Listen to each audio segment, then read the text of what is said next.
Hello, everybody. Welcome back to the Dugout Football Channel, where it has been another interesting weekend in the Premier League this weekend. We will get into it. We will get into probably the most heaviest defeat of Ole Gunnar Solskjaer's reign as Manchester United manager, as they lost by 5-0 against their biggest rivals, Liverpool, at Old Trafford. We'll also talk about Chelsea being in seventh heaven, as well as they put in 7 past Norwich. And we will also talk about Cardiff City, who have just sacked Mick McCarthy as well. But so joining us as well, obviously, Mr. Josh will be with us. He is on another podcast at this moment in time. But joining me at this moment, we have Mr. Nathan Morgan. How are you doing, Nathan? I am doing very well, thank you, Doug. Aside from the football side of things, I mean, this down here says it all, really. This club is an absolute shambles. Thanks for having me on as usual, mate. Absolute pleasure. And we've also got Mr. Reese Russell. How you doing, Reese? Better than usual. All concerned, obviously, I've not been well, but yeah, hell, football's football. I'm not going to stop appearing, but this is going to be interesting. Yeah, definitely. And we've also got Mr. George Kyle. How you doing, George? Yeah, Doug, thank you very much for having me as always, and really looking forward to the show. Yeah, obviously from a personal perspective, doing very well, but obviously from a footballing one, as we'll no doubt delve into a very dark day yesterday. So yeah. Yeah, absolutely. Let's say hello to a few people. Helen, Ants, Leicester Fan Channel, Kian, Seamus, Chris Welsh, Yeti Boy, Shane O'Donnell, Jamie Gretton. Nice to see you in here. Diego C. Palace, James Dunlop as well. And Chris is saying get well soon, Reese as well. Cheers. So I'm on the mend, so thank you. Very, very nice. Quiet weekend, says Matthew McFadden. Well, there is only one place to start. This result, I mean, I'll be honest with you, I saw us winning this game. I didn't see us absolutely battering Manchester United. It finished 5-0 to Liverpool against Manchester United. Quite incredible. But looks like Ole Gunnar Solskjaer is on the imminent of being sacked as Manchester United manager. I mean, Nathan, you said on our group chat you could see this result coming a mile off. Absolutely. I mean, I predicted 3-0 before the game anyway, 3-4-0. I thought Liverpool were actually going to run riot with United's defensive problems recently. And to be honest, no way, I didn't really expect it to be 5, but with the way that they played on the weekend, you could see it straight from the first minute. The absolutely criminal pressing and defending Maguire. How on earth is that man worth 80 million? Why is it on your captain's a question you should ask? Yeah.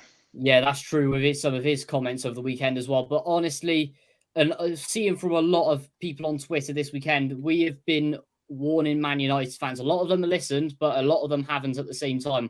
We have been warning them for the past 3 years about how bad of a manager, especially in defence as well, Ole Gunnar Solskjaer is. And to be honest, with his time at Cardiff as well, and with what I saw at Liverpool, it's the same mistakes happening over and over and over again. And to be honest, this is probably his worst result in management, considering some of the ones that he had for us as well. And same mistakes happening as usual. And the only way to go forward now is for him to get the sack. Yeah, Reese, I mean, how did that feel as a United fan watching that yesterday? It was, I think the best way you can put it is soul destroying. Losing to anybody as it happens, you can't really say much apart from a defeat. Like a defeat's normal, but the way we lost to Liverpool is inexcusable. It's the worst defeat to Liverpool since the 4-1 12 years ago. Yeah. Like, this is worse. At least back then we were actually winning trophies. This is, plain and simple, this is painful.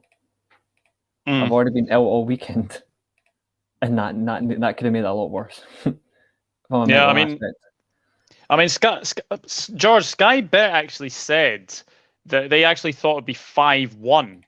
Are you surprised after obviously watching that yesterday that actually they actually said something that actually nearly happened? Well, it was quite close to that, wasn't it? Because I mean, there was one small moment where I thought we were going to get a bit of joy, which was when Ronaldo scored that brilliant goal, but obviously was slightly offside, and I was sort of cheering, thinking, what a great, because it was a stunning goal, but obviously he was slightly offside. But that just shows you what Ronaldo can do, albeit, like I said, slightly offside. So they were very close to that scoreline. To be honest with you, I didn't really anticipate this happening. I did think it was going to be a sort of, I think my prediction was a tight 0-0 draw, because I just felt that, typically at last season, in particular, we saw that Ole Gunnar Solksjaer would play quite a defensive outfit against the top sides at home. But what we got, which I think obviously a lot of people do watch Sky, and they'll have seen the breakdown in regards to this, pressing. Which as they sort of alluded to, started at half. I couldn't quite believe it as well. I'm also quite surprised as well that they did pick it up, because it's so incredible. It was so incredibly noticeable from anyone who watches United, week in, week out, that there was such a complete change in play style in terms of this high pressing. Which for me really does, sum up. I mean, there are multiple problems, and like I said, I could probably bore on for hours about different problems that United have.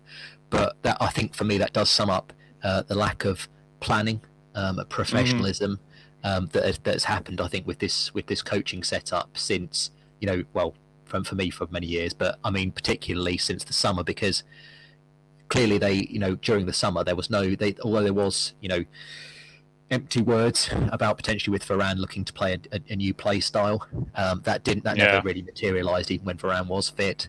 And it seemed like United were going to play, for the first few matches of the season, it seemed like we were going to play, this very protective, pragmatic, cautious style, which would rely on counter-attacks and, these sort of individual moments of brilliance, which I think, was the original plan.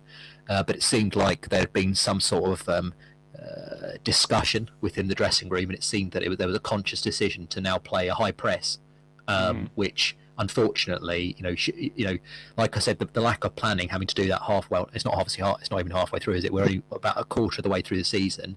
You suddenly decide to do that halfway through a match, and then not only that, but you decide to do it against two of the best. Leicester are a good team, and obviously Liverpool are a very, very good team. So it's not the opposition to try that sort of stuff out. And it was just incredibly foolish, and ultimately, for me, and I know it's come out since because we have all these different things, that some of the players were quite concerned about the fact they picked the same 11 they did against Atalanta. I think for me, Ole Gunnar Solskjaer, and I will get on to, because I know it's all sort of it also doesn't sort of matter too much, because I think he is going, so I'm not going to be too harsh about him, because he has done a lot of good things for us.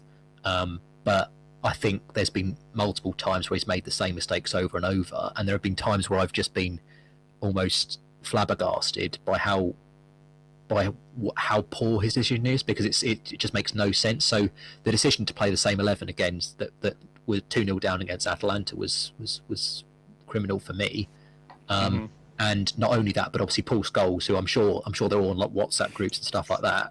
Paul Scholes even said, play like that against Liverpool and we'll see what happens, which was a horrible sort of foreshadowing of it, and he decided to do exactly the same thing again, and that's what I've found frustrating with Ole, and because I have always wanted him to succeed, because obviously as a player I absolutely loved him, and as a man he's one of the nicest guys that you're likely to meet. But he's just been, but unfortunately he's just out of his depth, and we're just going to say goodbye to him, or hopefully, sort of thing, for a new manager, because I think it is time, and wish him best in the future. Yeah, absolutely. There is a lot of rumours going around, but obviously if anything breaks, we will obviously let you know. It's went down to 7-4. I've seen Conte's went down to 7-4 odds on the job. He's went down to 7-4. Ole will be sacked. Antonio Conte will be brought in. I'm not sure United's midfield is good enough to play Conte style. Just watching January, we already know. Just watching 4-2-4 was a nightmare. 4-2-4 was a nightmare that Ole should never have repeated with the same team. Liverpool were well drilled and waiting for it. Ole refuses to learn, and it cannot go on. Conte would do well to immediately horse Fred out the door. Couldn't pass wins. Fred, McTominay. I mean, if there was any defensive display that just had you sick to the mouth, it was Harry Maguire and Luke Shaw yesterday, Reece. How bad were they both? Strip Maguire the captaincy and send him to Sheffield United. Simple as. I honestly don't care. People think Lindelof is worse than Maguire. Now it's time to get your brain checked. Simple as that. I don't care if he's English. I don't care if he's a terrible defender. He can't defend for shit. Yeah, Connor, the Cup Council is in. Hello, Connor. The fact that Liverpool didn't even get out of second gear and completely dominated the game just shows where honestly, I was like, that's so true. We never got out of second gear. It was more sort of third gear and fourth gear. I mean, you know, what really changed for me, Nathan, was the game at 0-0. Bruno Fernandes has a chance to make it 1-0. And he balloons it over the bar, and then up the other end, Liverpool go and score with Naby Keita. Yep, straight off the counter-attack.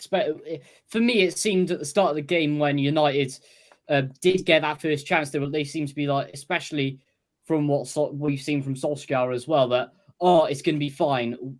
If we can attack through their defence like that, we will be absolutely fine. Seconds later, straight down the other end, the typical Ole press into the halfway line, just letting everything through. Maguire out of position, in it goes 1-0 Naby Keita. And then happens again and again and again and again. Confidence is just drained. Solskjaer, I don't even know what his half-time talk was. It was probably him, as he always does, sitting like that, just staring at the team. 15 minutes has gone, back out you go, let another 10 goals in.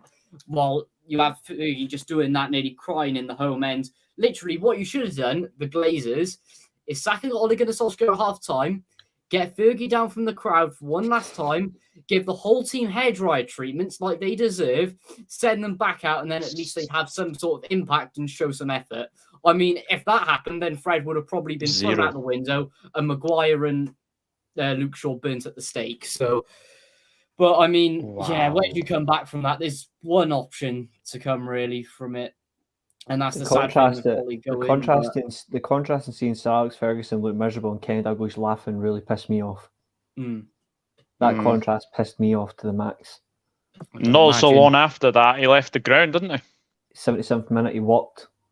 Yeah, I'm not surprised. I mean, there was actually fans that walked out early. There was fans that walked out early, and they're getting called plastic. Yeah. They got called plastic for leaving early, but because they wanted to sit and watch their team get battered like that. Can't call somebody plastic for that. I think that's pathetic. Go on, Reece. Go Wilson, James. Sorry. Yeah, go on. I'm just saying. I just think it's if somebody pays their hard-earned money to go to a football game. He wasn't crying. He was just angry. By the way, there was no tears in him. He was fuming. There's a difference between anger and crying. He definitely wasn't crying. He was fuming. There's a difference between paying your hard-earned money to go to a football game and enjoying it, and then paying your hard-earned money and go and watch a performance like that. Yeah, guys. So Fabrizio Romano has just tweeted. It says, to be clear about Antonio Conte, he's never been a fan of joining clubs during the season, as it's not in his style. The only club right now that could change Antonio's mind is Manchester United. So it looks like Antonio Conte is going to be coming in. Are Reece and George, are you both happy that it looks like it could be Conte? I think it's the right decision. I mean, you look at, all due respect, you've got Zidane, you've got Conte right now who are free agents. Ten Hag's still on a job. Realistically, they're not going to get Ten Hag. But you look at, in all fairness, you do look at Antonio Conte. The one thing he does have is Premier League experience. He's an elite manager. And he knows what he's doing. He'll get an organised shape. And people call him defensive. Antonio Conte's Inter Milan, right, in 2 years scored 170 goals combined in all competitions. Zidane's Real Madrid, 137. And people tell me he's a defensive manager. He's not. He's just a very organised and effective manager. He knows to get the best of his team. I think it's the right decision. Because Zidane, all due respect to him, he's great. But there's one thing he doesn't know. He doesn't know a word of English. Yeah. That can backfire massively. Huge. I love the guy, but that would backfire massively. He doesn't know a word of English. Our good friend, Mr. Carl Levy, has just come out and said, if Conte doesn't come in, who else would you go for? I would buy out Hansi Flick's contract, or I'd buy out Ten Hag's. Honestly, they're the only two. Maybe Rangnick. He makes sense. He builds clubs. He's got good football. He's an aggressive coach, similar to Conte. That makes sense. But the thing is, though, you're not going to get those managers. You're going to end up having to go for somebody who's on the free agents list. I hope it's not a caretaker, because that could spell trouble. Has to be somebody right now permanent employment. Yeah. And Seamus Moore has actually said, if a manager like Conte is available, you have to go for him. I think that's 100% agree, George. I mean, ultimately, I think I've said this for quite some time. In a way, I think there have been managers who we could have gone for even prior to this, with regards to replacing Ole, because I think there have been warning signs of this sort of result even last season and previously, but it has all culminated in this very, very sorry episode. You do feel for Ole, because absolutely sometimes you just don't have the skills to do the job, and you try your hardest but you just can't do it, and that's it's obviously sad in for him, but I think we've got to get in a better manager. And ultimately I think the thing that a lot of United fans will have different opinions about which manager to get in, but I think the only thing that's crystal clear is that we do need a change. I think it doesn't really matter which manager it is so much as the fact that the current manager isn't right.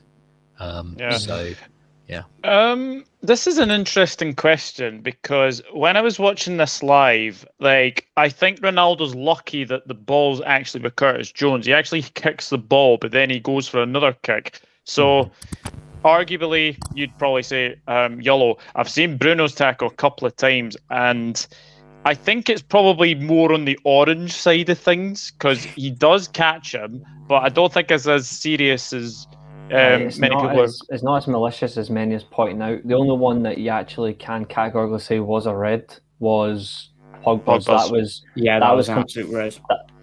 The worst thing about it is that situation was easily avoidable if Bruno and Pogba were actually communicating with each other. Pogba's not communicating with Pogba about where the pass is going to go, and Bruno's not communicating with Pogba about where he's going to play it to him. And in the end, it's misplaced. It's a situation that's gone wrong. Keita doing his job as a defensive midfielder in that situation. He's playing a defensive role in that area. He's doing his job. He's just defending his box. And thought he had a good game yesterday, Keita. Yeah, he was, until he came off. I thought he was excellent for you guys. This is like people that don't rate him in your team, like people that don't rate Keita. I'm like, I can understand why, but like this is the game, and this the way he was playing is exactly why you bought him in the first place, because he's a good player. The problem is he's just never been able to do it. Unfortunately, this situation's happened where Pogba slid in. He's got the ball, but what he's also done is he's taken his leg right from him, and he's got the ball, but he's also got the ball. He's went over the ball, but he's still got it. But the worst thing is he's got Keita's leg, and I don't know what the severity of his injury is, but it could have been a lot worse if the ball wasn't actually. Nothing's happened. I don't think. Nothing's been said or anything about Keita anyway. We don't need another sponge in the cake. We had that in Ole and the squad he built. We need the cherry. Yeah, absolutely. Ole's done well in terms of the past few years, in terms of he's rebuilt this club in the right way. He's flushed out a lot of players that, to be fair, I think you can look at our squad 3 years ago, it was undeserving, should never have been there in the first place. And he's done that. He's rebuilt the academy, and he's synced that really well. But what he's now done is he's taken us from A to B, but we need someone that's going to take us from B to C to that last point where we've got everything now. We just need someone to come in and just, as you said, put the cherry on the top, just wrap it up really well. And I think whoever comes in, you look at that squad, compared to the likes of Liverpool, Chelsea, Man City, with an elite manager, it competes.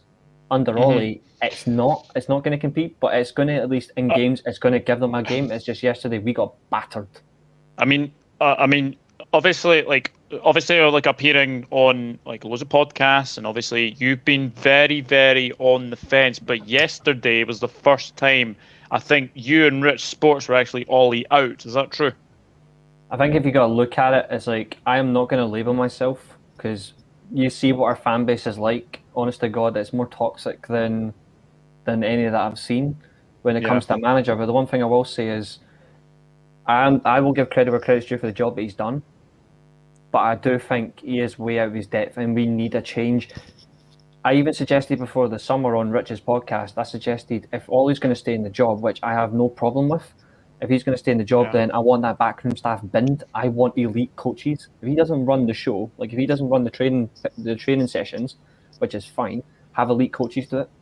Have elite. At least they will actually get the team organised into a shape. They will play better football. He can just manage it on the during a match day, and that's fine. That doesn't bother me.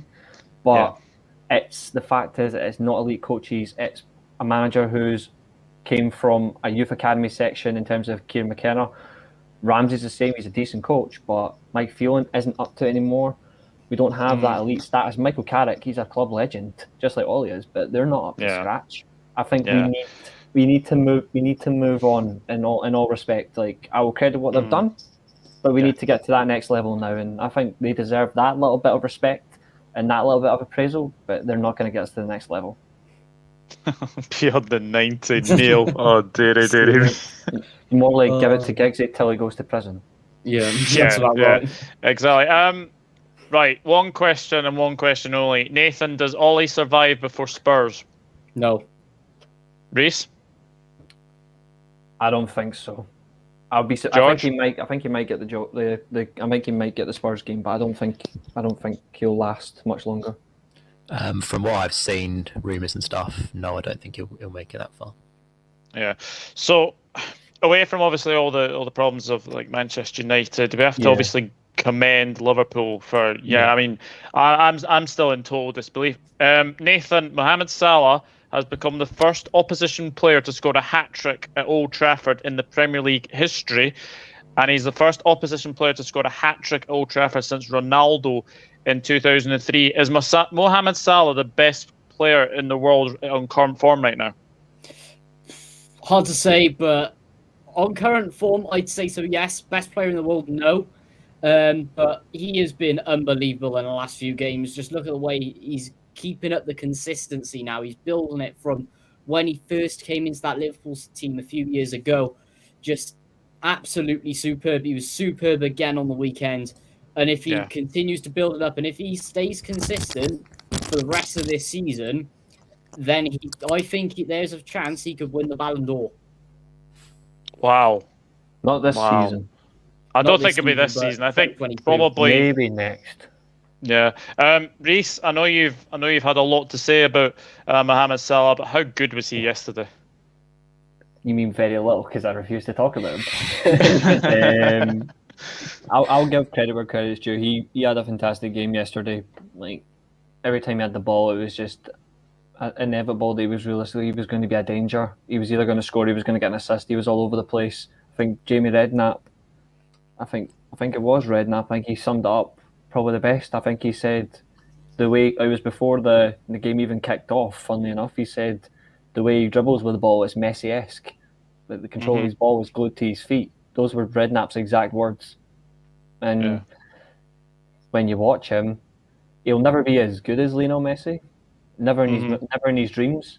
Yeah. But the way he played yesterday, it was quite similar in that sense, where he was just too difficult to stop. He was brilliant yesterday. I'm not going to take that away. Yeah. Jose Mourinho can lick his lips getting beat 6-1, but remember, he's the one that sold them. Yeah. Another player who actually stood out yesterday, I thought, for a Premier League debut, George, was Ibrahima Konate. Yeah, he was very good, actually. What I would say is that I feel that although Ole wasn't totally right, I do feel the game was quite open. I just feel like for us it was a case of that McTominay and Fred, unfortunately, obviously your guys, although you've got a lot of workhorses in that midfield, they can actually pass the ball quite well and quite nicely. Whereas Fred and McTominay, there were quite a few opportunities actually when you look back at it, particularly in that first half, obviously before the second half of the red card, there were quite a lot of opportunities that we could have had where the ball just wasn't good enough, where we had potentially a man that was going to be in, and the pass just wasn't correct. And it was just a terrible, because like I said, the game actually was quite open, but it was just a case that we couldn't get through your defence, which was because they're obviously very well drilled, but also because the passing from McTominay and Fred was terrible. So there were those opportunities, but what I would say about Konate is obviously he's incredibly quick, and that was a very, very smart and wise decision by Klopp to play him, because I feel like obviously Rashford in particular is such a threat because of that pace and because of his own blistering pace, and the fact that, as we know, Trent isn't particularly isn't the best really at defending, or at least that's not his strong suit. So Konate was very useful, and there were plenty of times where his recovery pace and overall positioning was superb in order to stop any breaks, because obviously, because as you said, he did play very well. There were opportunities where, or options or positions where United could have got in, and he was instrumental to keeping us out. So he was very good. He did play very well, and it was, for me, it was both. It was a combination of both of two things really. It was that Liverpool were good, and particularly you've talked about Mo Salah. He was extremely clinical. That was one thing. Liverpool were very clinical, but it was also the fact that United just didn't seem to care. They were just so bad. It was just criminal. It was absolutely terrible. And I think the only thing that gave me a small crumb of comfort, or at least I saw another defence that was terrible this weekend, which we'll probably get into at some point, was Everton. It seemed like Everton in that last few minutes or so were just, it was almost like watching what happened for United. So, but yeah, it was just to finish off. Yeah, it was a great game for Konate, and he looks a good buy that you've made. All the people that slag off the Bundesliga were ripping me because I said Konate in the Premier League would actually work if he went to United or Liverpool. So all the people that were ripping me for that can suck on that. Nathan, Diogo Jota, he has had to bide his time, and he has had to wait for his opportunity. Yesterday, he started the game. What did you make of his performance yesterday? I thought once again he was very good. I mean, it has been a little inconsistent at times this season, I have found, but yeah, I was once again impressed with him. But he's just got to learn how to develop that consistency now. For me, he is a false nine, so maybe if you play a 4-2-3-1 with Jota in the middle and then an out-and-out striker up front, maybe not so much Firmino, but someone else. If you can develop someone, I play Firmino in the 10 role and play Jota. See, I think the thing is that yesterday proved to me that when Mane and Salah go to the African Cup of Nations, I think you'll see Jota on the left, I think you'll see Firmino down the middle, and I think you might see an Origi or a Minamino. I think the thing is, Jota was brought to be that Mane sort of rotation, like every maybe second or third week. I felt yesterday that is his best position. I think is the left hand side.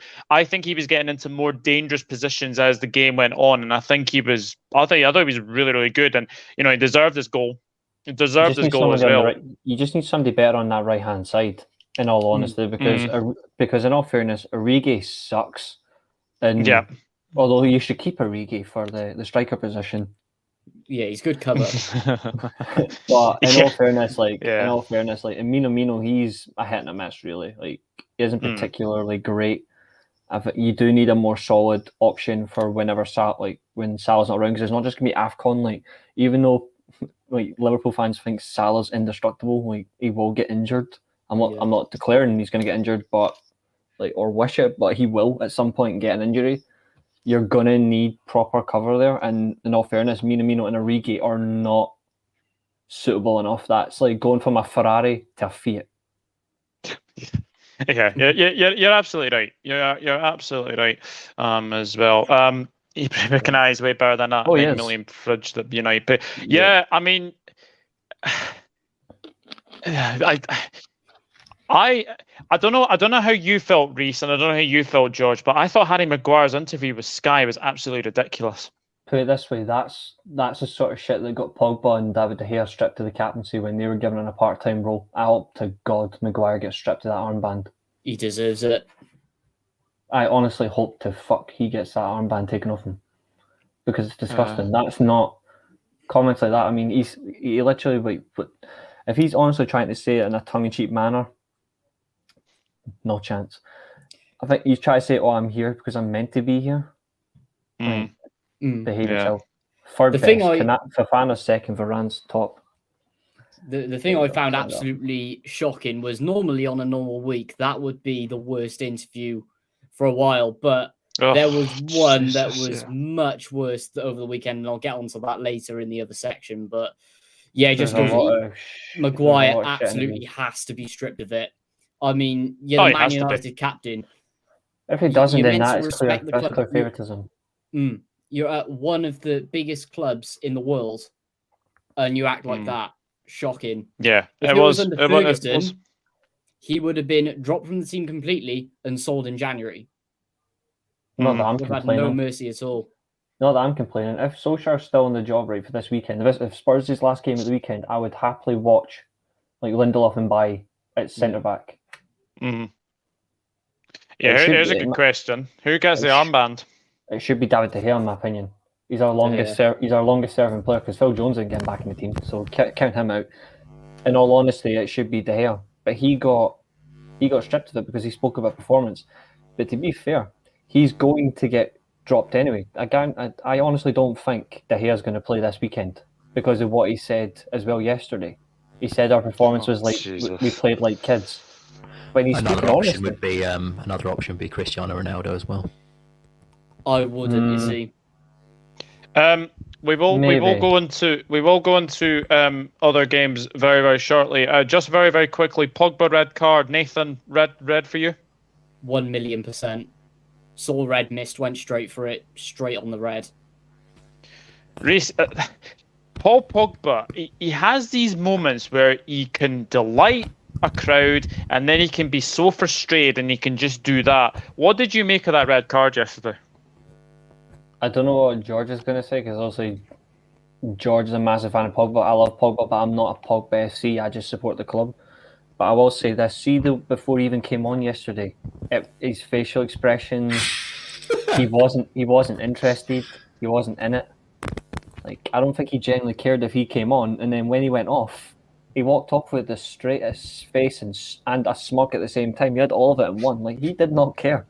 Like I genuinely think in his mind, he is like, I'm suspended. If he gets the sack, I'm already suspended anyway. I'm going to be back in 3 games' time. Like, I'm not bothered. And I'm going in the summer. Like, he doesn't care. He's done. His mind is, I'm away. Like, I'm done with Man United. It's like his mind. And frankly, that's the end of it. Another thing today as well doesn't surprise me. Van de Beek's changed his agent as well. He's now got De Jong's agent. Riola tried to buy his services and he went and joined De Jong. So we know where Van de Beek's going. A sinking ship. But in all honesty, Pogba's a fantastic player. I'm not going to dispute that. But there's times where he really does get things wrong. And yesterday, him and Bruno were not in sync. That situation was completely avoidable. Yeah. He's went in, he's taken Keita out, he's injured him. In the sense of it, he's got himself suspended. He's fucked it. We were already getting beat by then, so I don't see why a vast majority of United fans on social media are blaming Paul Pogba for the loss because it's not entirely his fault. What is his fault is his stupidity in that challenge. That's the only thing you can actually blame him for is for a moment of stupidity. He's went in and fucked it for himself. Yeah, that's the only thing you can blame him for. George, what did you make of that red card?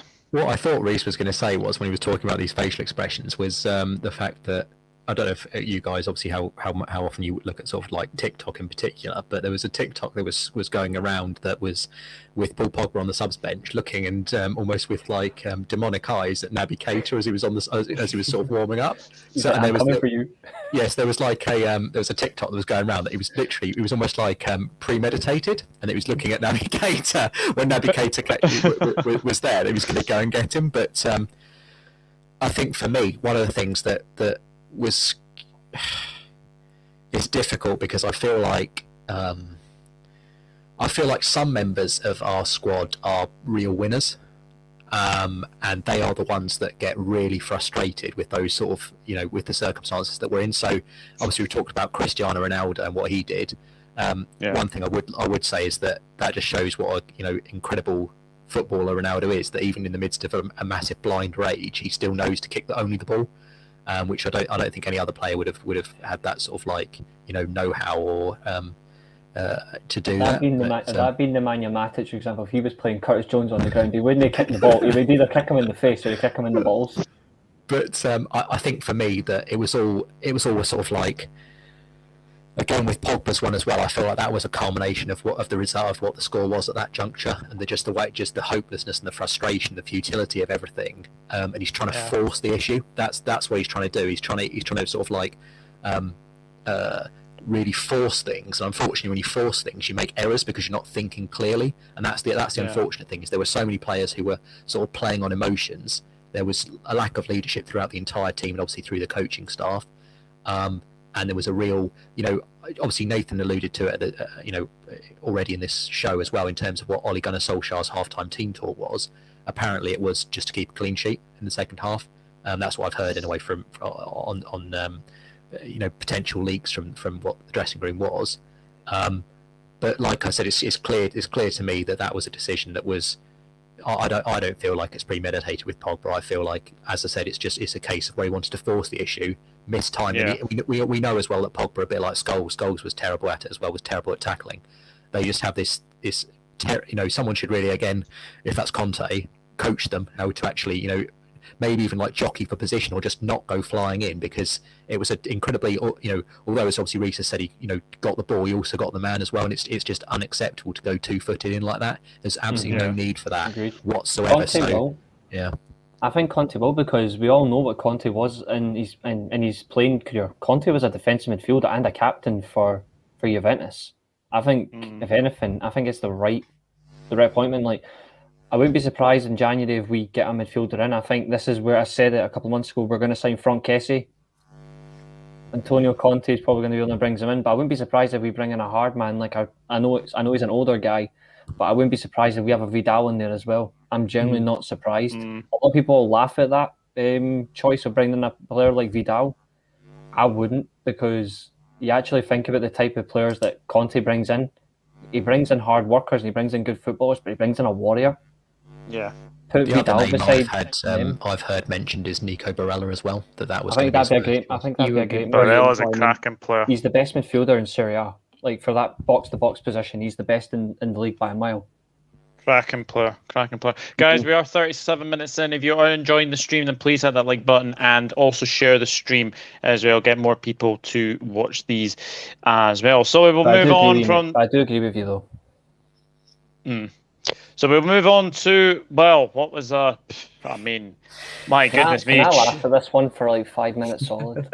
Chelsea 7, Norwich 0. I mean, Nathan, I am just getting to the stage where, what is the point of Norwich City being in the Premier League? To make me laugh. To be honest, I don't know either. Towards the end of last season, they were absolutely superb, but this is the thing with Norwich.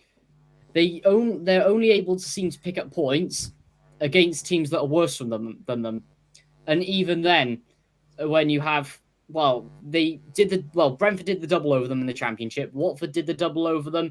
So many of these good teams in the Championship, beat them. They narrowly only we almost beat them as well, both home and away. It was close, but they can only beat teams worse than them. Right. When they come up against an actual team who knows how to play football and knows how to counter their defence well, then they're going to get absolutely destroyed. I mean, all they seem to do is sit back and wait for mistakes. You're not going to get that in the Premier League. And as we saw against Chelsea, getting absolutely steamrolled 7-0. And at the same time, Daniel Farke is another one, exactly the same as Nuno Espirito Santo, playing the same style of play, and they have no plan B. If something doesn't work, it's like try plan A harder. It's not going to work. And to be honest, even though the likes of Delia Smith and whoever owns the club has all their faith in Daniel Farke, I really think they need to look at the position where they should press the panic button, because they're going to go down as one of the worst sides in Premier League history at this rate. Oh, they will be. There's people that 100%. Actually think that there's people I know, right, and I don't know what they're thinking, but there's people I know that say Norwich are going to get 20-25 points in the league. I was like, where's the evidence? I'm like, where's the evidence that Norwich are going to get close to double figures? Like, they are absolutely shocking. They're managed by I was going to say something else, but that's relevant. I mean, they're managed by a stripper. It just gets to the stage, George, where you're just like, Norwich, like, it's just continuously, they're going to lose games. How many points realistically do you think they could get? Because I'm honestly saying they could get single figures the way it's going. They could. It's quite interesting that you know what you started this segment with, in terms of saying that what is the point of Norwich in the Premier League? Because to be honest with you, when I heard the result as I was out and about, I thought exactly the same thing. because it's just pointless having a team that's just going to get absolutely hammered almost religiously every single week. And it's not a case of where this is the sort of one-off season. They've been like that almost, the sort of eternal boomerang club almost, that go up and down, and every time that they come up, they get they get embarrassed every single time. They get the odd result, or they have done in previous times that they've come up. It doesn't look likely they'll get one of those this season. They've managed to scrape a couple of draws, I believe, but I think for me, I think it is difficult to say that it will only be single figures, because it is incredibly difficult to do that, to be that crap. But not if any team can do it, it's Norwich. And I think Derby's, obviously Reece had predicted this at the start of the season before a ball had been kicked, that they were going to be the lowest points ever, and there is now a real possibility of that happening. Nothing's changing, and although Chelsea were very clinical in terms of how the goals they scored, it was like playing against a pub team. Again, Norwich were absolutely terrible, and the spaces that they allowed Chelsea were just criminal. Mm-hmm. Yeah, sorry to interrupt, Doug. The thing I find about Norwich is, with the way that sort of promotion relegation works, you get these ridiculous parachute payments when you get relegated, and it's almost like that they're trying to gobble up as much as they can by it, so they go up and down, pocket as much prize money as they can, because as far as I'm aware, if they pull the panic button or stay in the Premier League, they're not going to get as much money as they are from getting relegated and going straight back up. Yeah. So it's one of those things for them, and if that's what they're exploiting, and the only way to stop things happening like this and for them to stop pocketing the money is to completely change the way that these parachute payments work. 2 points, yeah. Minus 21 goal difference. Amazing. Leeds is only just above. Leeds is just above Burnley. My goodness. You know what's funny is Leeds play Norwich this weekend. To be fair, I can't talk because Cardiff have got minus 27 goal difference. The difference minus 27? Wow. The only difference, though, is at least Cardiff don't have a manager, so you're not going up and down like a flagpole, whereas Norwich are. That's true. Although I can't wait to hear who you're getting in charge, mate. It's now 9 games, isn't it? I think we've had 9 games, haven't we, of the season? Yeah. So Norwich have got 2 draws, 7 defeats. If you extrapolate that over, though, so obviously they're 2 points at the moment, so it's 38 games. So you're going to times that by 4. Obviously, you get to 36. That's going to be 8 points. They're going to be probably looking to get, and then you obviously 8.5. So it does, if they continue this, roughly speaking, the same sort of form, they are going to get under 10 points. So single figures. Yeah. I can go one further than Kean. Put Kean's comment back up if you don't mind, mate. I can go one further than that. Yeah. So they've last won a game since January last year, right? And he's had 2 birthdays gained, 2 lost jobs, 4 infections, 3 stub toes, right? In that same time, I've been ill 4 times. My back's got worse.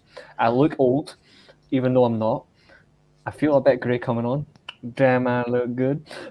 And yet, and Solskjaer's about to lose his job because of poor decisions. So if anything, I think I've had it worse. Norwich, realistically, I've had it easy. But it could be worse. It could be Cardiff getting Rob Page or Neil Lennon. It's about time that Norwich got a restraining order from the Premier League. Yeah, I agree. All in favour. But obviously, away from Norwich, Chelsea, this is very impressive because they don't have Lukaku and they don't have Timo Werner, and a lot of English contingent on show, Nathan. Reece James, Callum Hudson-Odoi, and Mason Mount, who will obviously take the headlines, a hat-trick for Mason Mount. How impressive are Chelsea? Super impressive at the moment, and it just goes to show that Chelsea don't need the likes of Lukaku or even, Timo Werner is just Timo Werner, isn't he, at the same time? And to be honest, if they keep performing like that the way they did, yes, it is Norwich, but they're going to pick up points a lot from, especially the outside of the top 10 as well, maybe even the bottom 12. If they put out weaker teams and keep the rest of their teams fit, then they are going to be absolutely unstoppable this season. Oh, Christ's sake, Kean. Seamus, I'd actually take that. No, I can't take this anymore. Oh dear. And I thought my jokes were bad. Jesus. Hello to Genie20. Hope you're doing very well. But we'll go on to the other games as well. Yeah, I this think result. they'll win the league though now. I think they'll win the league now though, mate. But Chelsea. I had Chelsea to finish. What I think I said, third or fourth start of the season. No, I think they. I think they will win that as well. I think that as well because I just feel like with Chelsea, I think obviously Paul Scholes has got a bit of grief for it as well, saying that their defence was poor or whatever it was he said. But it's his fault.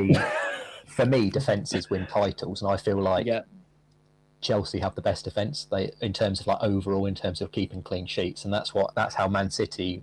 How they won the league last time was just obviously Diaz and Stones went on this mad run of keeping clean sheets, and not to sound too Michael Owen, but obviously if you keep a clean sheet, you only need to score one goal to win a game. So that's all Chelsea need, and that's why they can. I think they will win the league as well.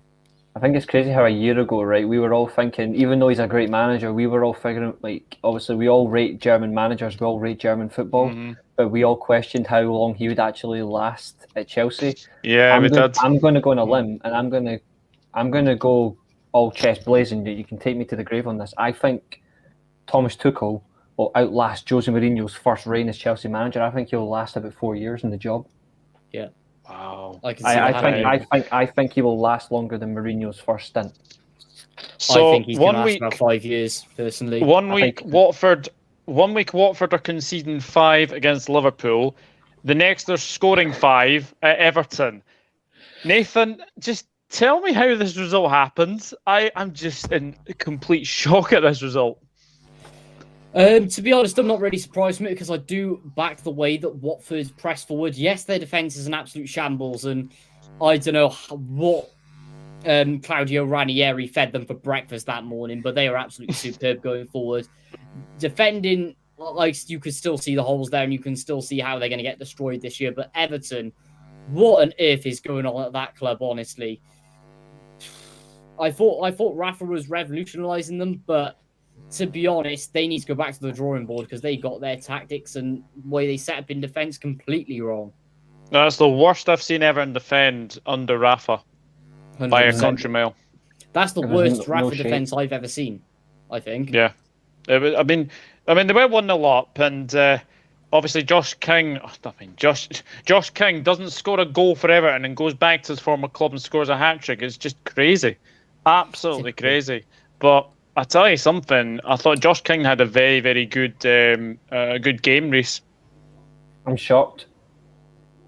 I'm shocked at a good game considering all the fact that he's not even that good a footballer. He's not even that. He is honestly not that good a footballer. But I'll give him credit. Like he tore him apart. I think he's going to be similar to what they.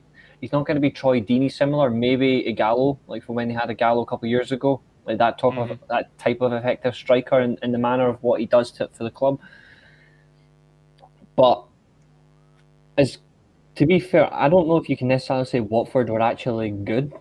I watched the highlights back, and every time they scored, I wouldn't actually say Watford were good. I would just say it was luck. It was just simply that Everton were just quote unquote atrocious. Like I thought Everton overall were just terrible. I don't think Watford deserve any praise. I don't actually think they were that good. I thought they were just lucky that Everton on the day were crap. If they played somebody else like a West Ham in that same sort of manner and they beat them that way and they were actually more convincing, then I would say give them praise. I'm not mocking Everton in that slightest, like by using like the West Ham like similar, even though they beat them last week. I'm just using the fact that the difference between if this was a Watford team that battered West Ham, you would actually praise it more because you know which team's better coached. West Ham are by far better coached than Everton, and I think that this sort of result justifies the difference between an Everton and a West Ham at the moment, where it's two older, experienced managers, but one's getting the better of his players. Rafa Benitez, I agree with Nathan, has to go, not the club don't have to get rid of him because that's stupid, but they need to go back to the drawing board and actually look at what they need to do. And I think the one thing that must happen is they need to look in January. They need to get defensive reinforcements, and they don't exactly have good attacking options at the minute because they still don't have their best players as well. So they got beat 5-2, but imagine the result if Calvert-Lewin and Richarlison had played and they still got beat. Yeah, absolutely. We are joined by Mr. Josh Bell. How are you doing, Josh?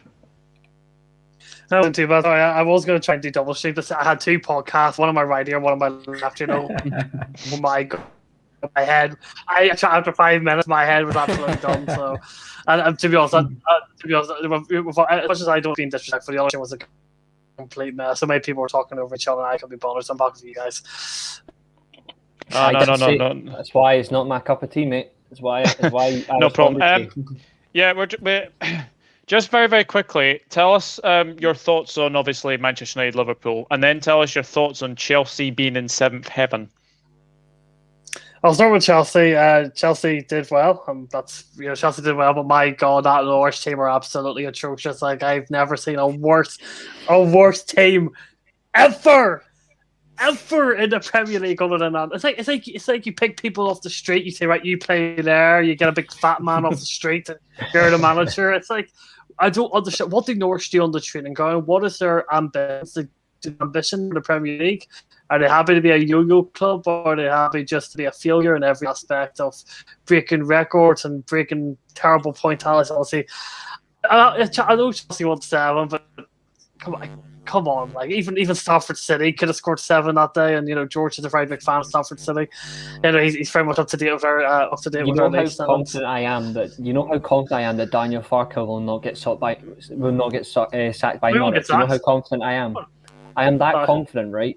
That Norwich could become the team that breaks the team for the most goals conceded in a single game. They could concede 10, right? They could lose 10-0, and Farke will still keep his job. Because Delia Smith must be looking at him in a different manner. There's no way she keeps him for managerial talent. Like Josh could coach that team barely to relegation survival, and we all seen what happened to him against Nathan in Football Manager. I think some players impressed me. I think Hudson-Odoi and Kai Havertz did well, but I can't sit here say too much because even Thomas Tuchel said it after. He said, "Yes, we won 7-0, but we'll never play an easier game as me as Chelsea manager," and that's come from the Chelsea manager himself. So I'm just going to say that Norwich team is absolutely and utterly a terrible team. Can we blow up their training ground or something? Just make them like a non-existent team or something. Something awful. Anyway, should we do what I say about dinosaurs? We should just bring the asteroids, mate. Yeah. in terms of Liverpool and United, yeah, that was. I don't even think the most optimistic Liverpool fan would have said they would have went to Old Trafford completely and utterly. I don't really think Liverpool even play. If I think I would say maybe that was probably one of Liverpool's worst performances of the season, yet they still absolutely tore Manchester United to shreds. Because Liverpool never really had to get a shreds, and there's no way in hell, in any shape, way, or form, should Jordan Henderson and James Milner be controlling the midfield at Old Trafford. No, I don't care if you've got McFred and McTominay or pivot. There's no way a Henderson and Milner pivot should be going to Old Trafford and controlling the game. It should not be happening. It was incredibly. The fact that Solskjaer just sat there on the sideline with his arms folded, shaking his head, it summed up the guy. He had no clue what to do. He was shocked as a manager. He didn't know what to do. He wasn't trying to motivate his players. And what's the best thing he tries to do? He chucks Mike Phelan out onto the sideline. What's Mike Phelan going to do? Well, is he going to lie down and have a packet of crisps and put a bit more belly on? He's going to go to the bathroom and have a posh man. That's what he's going to do. I think Liverpool completely deserved it. I think the fact that Van Dijk really had to do nothing. Just everything about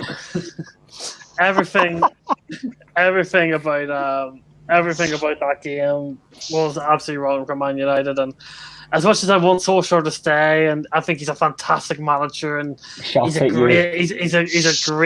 great guy, and he should be given more time. He's going to get sacked, and unrightly so. I think it's unjustified that he's getting sacked. I think he should be given another couple of years contract. But yeah, that generally, I'll say this now, and I can't believe I'm going to say this. That Manchester United defender at Old Trafford made Norwich look like a Premier League title contender. It was not bad.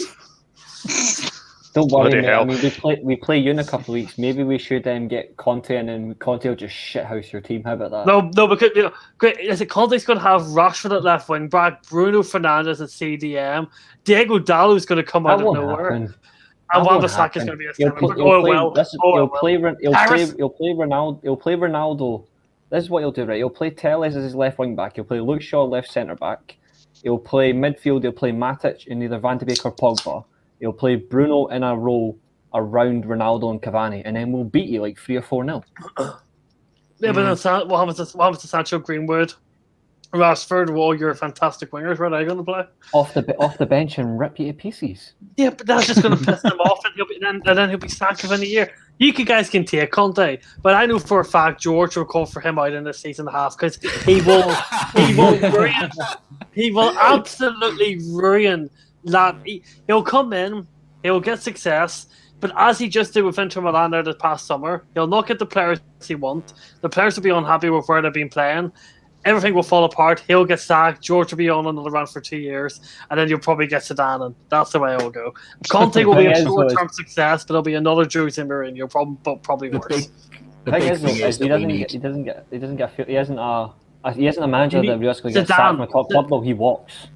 Zidane is more of a suit for Man United. Conte will not do Man United any long-term success. Zidane will. Man United suit is like a Ten Hag. Zidane's great, but he doesn't speak a lot of English. He's going to have to work a lot there. Ten Hag's not leaving Ajax. The thing is, with regards to that sort of success, is that we need to restart the clock now. So if that success is winning the league, we need to start it again, because Liverpool had to wait, 30 years to win a title. I don't want to go anywhere near. Obviously, it's already now 8 years, and it's likely going to be 9, obviously, at the end of this season. And ultimately, we need to restart this clock. So even if Conte isn't necessarily the correct fit, he needs to be the right fit for long enough to hopefully win us the league, and then we can, if necessary, you can get rid of him, because that clock has been ticking for so long now. It's disgraceful for a club of Manchester United stature. I think if Conte comes in, right, I think we win the FA Cup. It's not good enough in terms of United, but I will go on a limb, and I think if Conte comes in, we win the FA Cup. We will at least have something going in. We will have something going in next season. I honestly think that'll happen. George, obviously, we are on Everton-Watford. Watford concede 5 against Liverpool and then go and score 5 against Everton. It's the Claudio Ranieri effect. He's going to take Watford to the league shortly from the relegation doldrums. They're going to somehow win the league. But no, I think obviously Nathan and Reece already sort of summed it up. Really, I mean, Everton's defence just went to absolute pieces in that last 10 minutes or so. It just seemed like a bit similar way to the way our defence did, where it just seemed like if one person made a mistake, the next person would make a mistake, and the next person. It was just a real, one of those cases where everyone made a mistake and it led to a goal. There were so many, goals like that. And Josh King, obviously, credit to him within that spell, though, he was very clinical. He did show good coolness, calmness, and composure in front of goal. With some good finishes, but they were very much helped by some terrible Everton defending. I think, particularly on that last goal, it seemed like everyone was just sliding in for no reason, and it was just some terrible defending. So ultimately, very good result for Watford, and a very poor one for Everton. But it was a spell that was very poor in terms of defending, and that's one thing you can say about this weekend is it was very high scoring. But also we saw some terrible defences, obviously not least Manchester United, but Everton were in there, and obviously Norwich, which we talked about. I've got the perfect way to sum up Everton's defence. Are you guys ready for this? Ready? You ready for this? Mm-hmm. Go on. That's Everton's defence. Right, I'm gonna give you all a game to analyse and obviously pick the bones out of. So, Josh, I'll start with you. Arsenal 3, Aston Villa 1. Very good result for Arsenal. Right. I'm going to say this now. Doug, when we did our talk at the first season, who was the first manager I called for to be sacked? Dean Smith. It was Dean Smith. Yeah. No, that's Dean Smith. That back three for Aston Villa has not been working in any way forward. They are generally a disaster in a defensive shape. There's no organisation. There's no leadership. Tyrone Mings is truly awful. Tanseabi, he really isn't doing anything. He's probably worse off in that team than he was last time he was at Aston Villa. And they aren't really creating. Like Danny Ings, he hasn't really been given much service to do. Johnny Watkins hasn't really been. Everything that Aston Villa was good about them last year wasn't very good this year. I thought Arsenal did play very well, to be fair to them, and maybe they're starting to find their fate, but I don't think Aston Villa made it too difficult for them. And I have seen Aston Villa fans are starting to turn on Dean Smith a wee bit. He has a very good squad. He's not getting the best out of that squad. And I just feel like everything was so wrong about his game plan. But I thought Arsenal did very, very well. I think Ali Smith was a fantastic player. Aubameyang, I think Aubameyang got back on a clean sheet, if I'm not mistaken. Arsenal are starting maybe just in process. God help Stephen. Might actually be slowly moving in the right direction. Now some players are starting to gain fitness and get to the Premier League, but Aston Villa need to find answers and very, very quickly. They have a massive game at the weekend, and if they lose that, I don't think Dean Smith has much of a future in Aston Villa. Who have they got? I can't remember. I just know it's like a team in the bottom half. I'm pretty sure it's a team at the bottom half of the league because he did say it. Villa play. I'll tell you right now. Aston Villa this weekend are playing West Ham. Ooh. Yeah. West Ham. That's a hard one. That's a very, very hard one. West Ham are going to cream them 4-0. They're going to cream them. West Ham are going to batter Villa. I'm not joking. West Ham will batter them. Nathan, the first game without Steve Bruce, Newcastle go and draw 1-1 at Crystal Palace. Christian Benteke gave Crystal Palace the lead, and then an absolutely wonderful overhead kick from Callum Wilson. Draw fair result in this one? Yeah, I'd say it was a fair result, neck and neck really, from both teams. Personally, I would have favoured Palace more in this one. Slightly disappointed that Vieira and Palace didn't go out and play much better than I was expecting them to, really. But Graham Jones at Newcastle started out well for him interim. Really, players must seem a lot more up for it than it was under Steve Bruce. I think they sort of weren't playing for him because they wanted something better in, and they knew the takeover was coming in as well. But just about getting a new manager in place, really. Race, Leeds 1, Wolves 1. That should say Leeds 0, Wolves 1, because that was never a penalty for Leeds. Yeah, I agree. I don't know what the decision was in giving it a penalty. I didn't see anything clear on it, in my opinion. I think we can safely assume that my jinx worked by saying Leeds were going to be a top 6 team. I think my jinx has worked to perfection, although that wasn't the original plan. I actually thought they'd be good enough to get relegated. Oh wait. But in all honesty, I'm shocked that it was a penalty. It was never a penalty. Wolves should have won that game, in my opinion. By far the better team. Bruno Lage has turned things around. I think a lot of people owe him an apology. Yeah. In terms of he was coming into a sinking ship. He was never going to turn it around. This team's only suited to Nuno's style of play. Completely false. He's turned around. He's changed the shape to a degree. It's still a back three, but it's not as boring as Nuno's back three, which is what he's doing. Which is what he was supposed to be doing at Spurs, but now he's playing a 4-2-3-1, and we already know how that's turning out. Fantastic. Although they'll probably blow us out the water this weekend, which will make me sick. But even so, Bruno, massive respect for what he's doing at Wolves. He's turned it around, and he should have got the 3 points. I think the team is starting to find its way. It's just some positions in there. I think they need to sort of, like, up front, with all due respect, Raul Jimenez is a fantastic striker, but this isn't the same man, and it will never be the same man again. They need to find a long-term replacement. The wing options are great, but they're not realistically going to get you enough goals. So he needs to find something there. But overall, good overall performance. And you'll know a little bit about Hwang Hee-chan. He's actually started really well in his Wolves career. Oh, he's a fantastic young player. He's a fantastic young player. Yeah, I agree. He was fantastic at Salzburg, particularly well at Leipzig. He's now coming on loan to Wolves, and he's done really well in terms of what he's been asked to do. He's a quick forward. He's not particularly physical, but he's not afraid to get stuck in, and he will get you an important goal. I think when you look at he's like a younger, quicker version of Olivier Giroud. He won't score a lot of goals for Wolves. He'll score like maybe 10 maybe this season in the league, maybe 10, 15 max. But they'll be important. But they'll be important goals. Like Jimenez will be the main one to get your main numbers. Hwang Hee-chan will just get what you need in the round if they need to snatch a draw or sneak a 1-0 win, for example. He'll get you that, and he's off the ball work as well. His pace is fantastic. Wolves have got a gem there, even if it's on loan. If they can get him permanently next season, then who knows what Bruno can get of him, because I think it would be a right move if they got him permanently. And Bielsa doesn't last long for me, in my opinion. I think he's gone by January.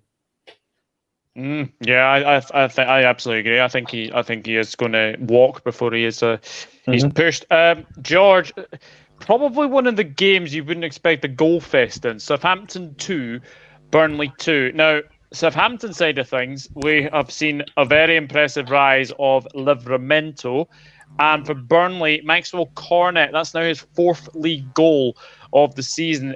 You wouldn't have expected a goal fest between these two, would you? Not at all. I mean, typically with these two teams, they're both, very pragmatic and cautious. It tends to be, but as you said, it was a goal fest, and there was plenty of goal mouth action, not least with just the goals, but obviously there was quite a lot of opportunities and chances as well, and some great goals in there as well. And I think if Burnley, I mean, obviously a lot of us would probably be quite glad to see the back of Burnley from the Premier League, but unfortunately, they're sort of the termites or whatever you might say that survive the nuclear war. They just constantly stick around, and I think with Cornet they found obviously a player who is capable of because ultimately goals are what keep you in the Premier League. That's what you need to find is when you're a team that's sort of struggling, and I think they found a real gem in him because. A couple of fantastic goals, and obviously a draw is another valuable point for both teams, really, in terms of securing the ultimate or at least the primary objective, which is survival for every team in the Premier League. So it's a valuable point for both. Yeah, absolutely. Kane says, such a shame Armando Brocha is only on loan from Chelsea, because Southampton could do with him in long term. Ings is gone on loan is shite. Yeah, I absolutely agree. Josh, I don't see Chelsea using him. I think Southampton might try and get him permanently at the end of the season. I think they might. Josh, Brighton 1, Manchester City 4. Now, I'll tell you a wee stat about Brighton that many people don't know. Brighton have conceded 9 goals. They have scored 9 goals this season. Sounds familiar. I mean, obviously, I know City won, but what did you make of that game, Josh? I just think City are just a level up. I think Brighton have done very well this season. I think that Manchester City team just, when they're on their ball, they're so difficult to stop. I do think there was a bit of a mistake though for Brighton, because Graham Potter normally has been playing a back three system. They changed to a 4-4-2, and it just didn't work. They got outmatched in the middle. They got pretty, they were struggling to kind of find their men because they're playing an unfamiliar system. The midfield and the attack was not liking at all. It was just. I think it was the personnel, but I just think Graham Potter kind of maybe overfraught the game a slightly bit, and it kind of just disrupted what Brighton have been doing good this season.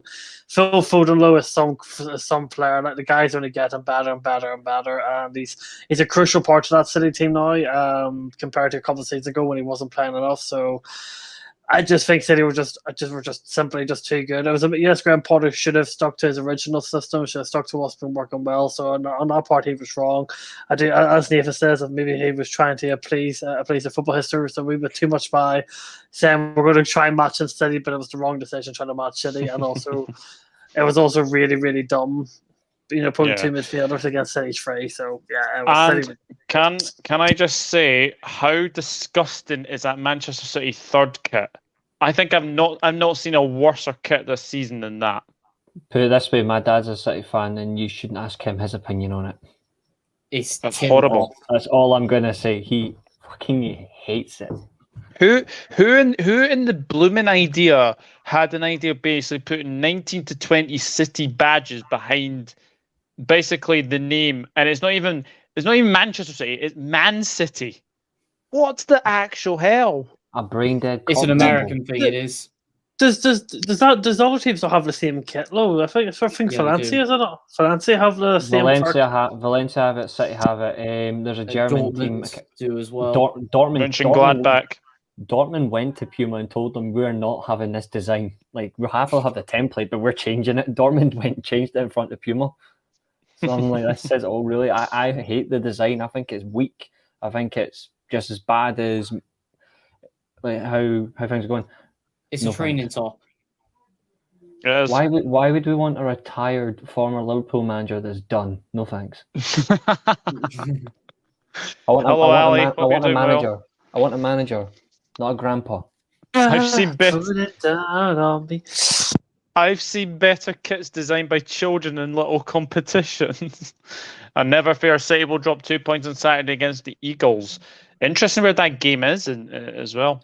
I actually think they might. I think the way Vieira's been coaching Palace right now, like they seem to be slipping up, like actually getting a win. Like they can't seem to get a win at the moment. But they seem to be effective at getting draws. So. It's disappointing, but I think the results will definitely come eventually.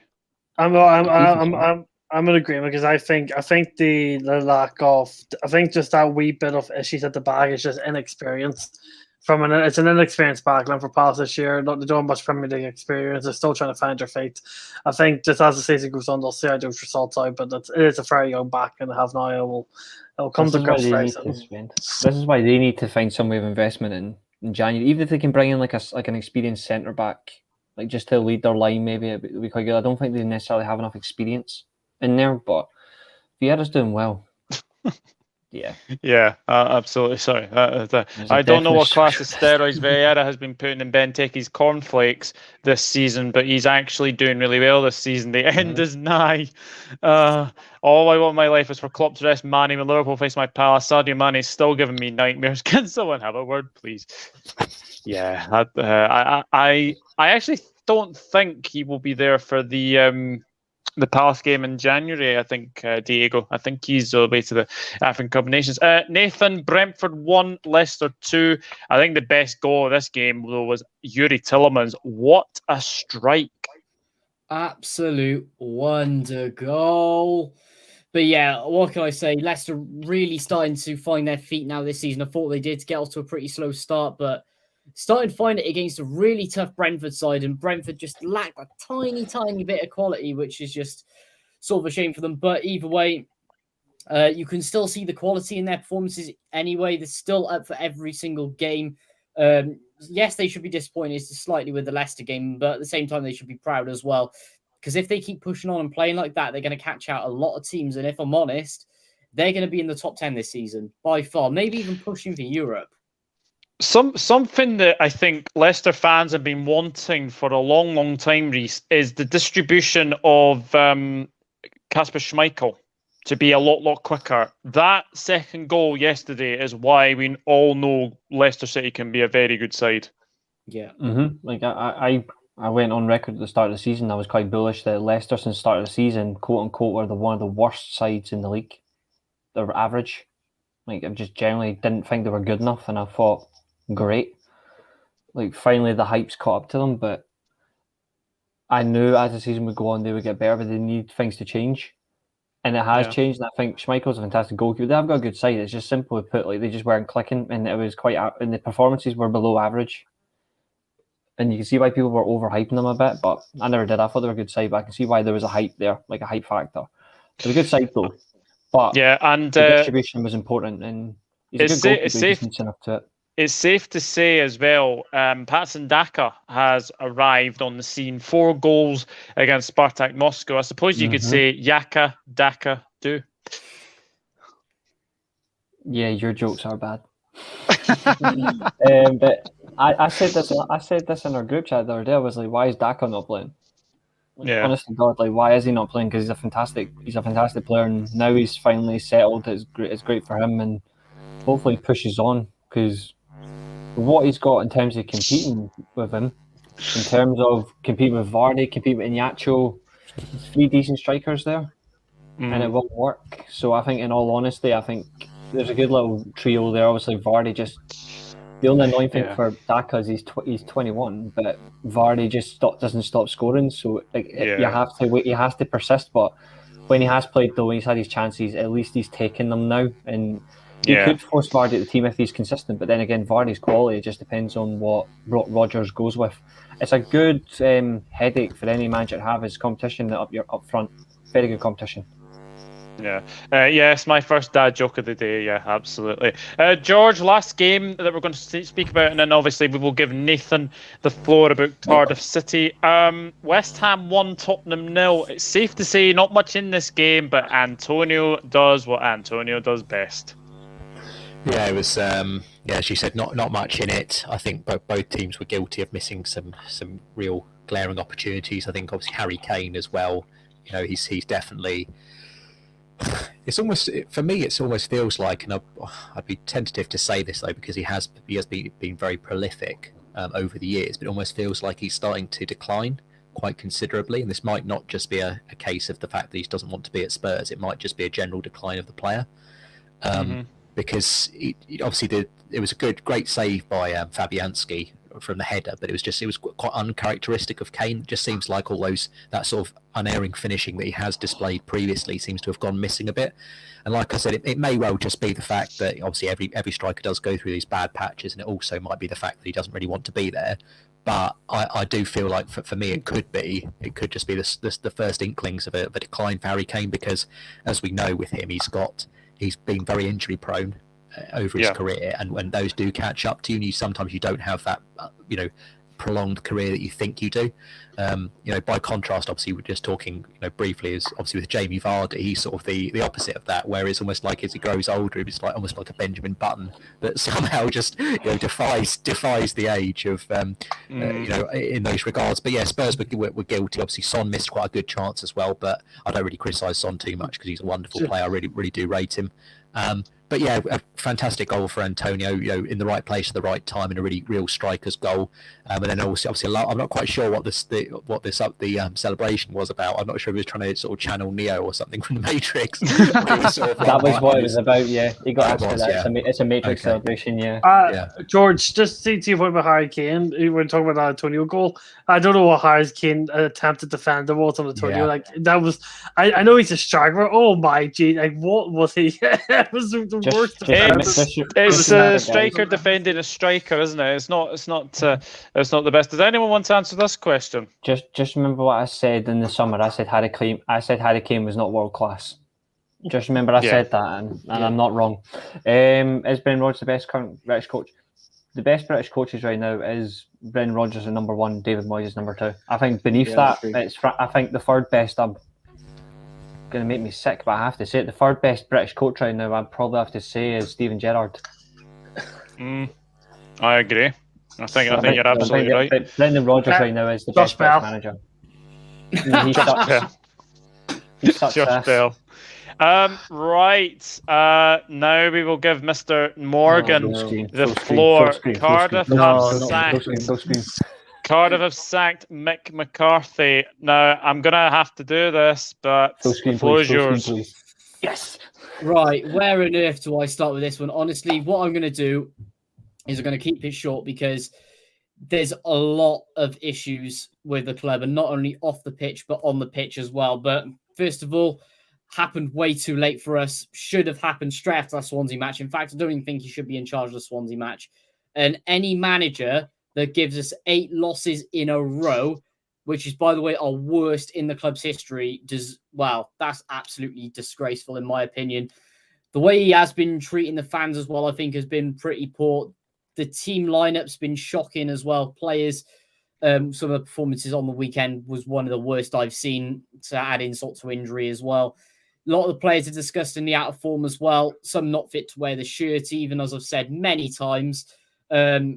As George has said as well in the chat, that penalty decision on Mark McGuinness, where he just, what on earth, how is that a penalty? I mean, it was straight in line of him. He could not get his hands anywhere. It was shocking, and that's what it came down to in the end. But at the end of the day, we did lose that game. It was another poor performance for us. Wrong team selection, wrong team lineup, and Mick McCarthy rightfully deserved to go on that one. But the main problem for me is who we're going to get in next. Looking at the current line of managers, it's not looking pretty aside from Chris Wilder. He would be my number one because he's that sort of guy who has that spine to deal with our absolutely disgusting owners at the moment. But I will get onto them in a minute, let's just say. But apart from that, looking at some of the other names suggested, absolutely criminal, even Neil Harris, which at the moment is 4th favourite, absolutely makes me sick, quite frankly, with the way that they're even contemplating him at the moment. But I got to get on to the absolutely disgraceful ownership of this football club. I mean, where's the consistency here? You have Ken Shu going onto our buses saying that he absolutely despises him as manager, and don't even get me started on Mehmet Dalman. I said there was one worse interview than Harry Maguire over the weekend, and that was Mehmet Dalman outright accusing Neil Warnock of... Wait, where do I get my words out with this one, honestly? God, as you can tell, I'm lost for words. He said that it was Neil Warnock's fault for making the club spend so much money on Emiliano Sala in an interview. I mean, how dare you, quite frankly? You're meant to be the chairman of this football club. You're not meant to criticise past managers for something that is out of his control and something that should be pushed on as well, constantly slamming the transfer budget. And honestly, guys, we're skint as a football club. We are skint. Relegations haven't helped us. COVID hasn't helped us. Selling off our entire squad hasn't helped us either. I mean, we have no wingers at the football club, which is just absolutely absurd. And honestly, guys, we are in a relegation battle as well. And I mean, as Reece said, playing 5 centre-backs is even worse at the moment when you have them on the bench as well. But we're in a relegation battle. And honestly, with the next appointment, they really have to take their time and get this right. Because at the moment, the way I see it is, if we lose the court case, which is coming up, there are a few court cases coming up, then if we lose it, then the dreaded A word is happening. But leading on from that as well, what Vincent Tan needs to do, and Mehmet Dalman, God, I hate that man, honestly, is that they need to get the right manager in now and pay the money that they need to get this right man in, because that will save us a lot of money in the long run than us getting relegated this year by us getting the complete wrong manager in, not being able to get these players in. Because bearing in mind, in January, we are not going to be able to get any players in. Mehmet Dalman's already said that there will be no budget for them. And honestly, if we get relegated with a poor choice, then he's just going to get sacked at the end of the season. And we are going to be paying out even more money to try and save the club than we would by paying a good manager now to keep us in the Championship. And honestly, if we get relegated and our finances keep going down and down and down and down and down, then we're going into administration, which will be nearly the third owners in a row now, which, quite frankly, is absolutely disgraceful, the size of the club that we are. If I'm not mistaken, if you're still paying out Neil Harris too, aren't you? Even though you sacked him, you're still paying his contract out too. I know you have to pay McCarthy out as well. McCarthy was on quite a lot of wages. This question's relevant. I was going to say this. I think that unfortunately this has happened, but what is the relevance having on the club in terms of the Salah deal? Because what was it, 50 million? You guys were refusing to play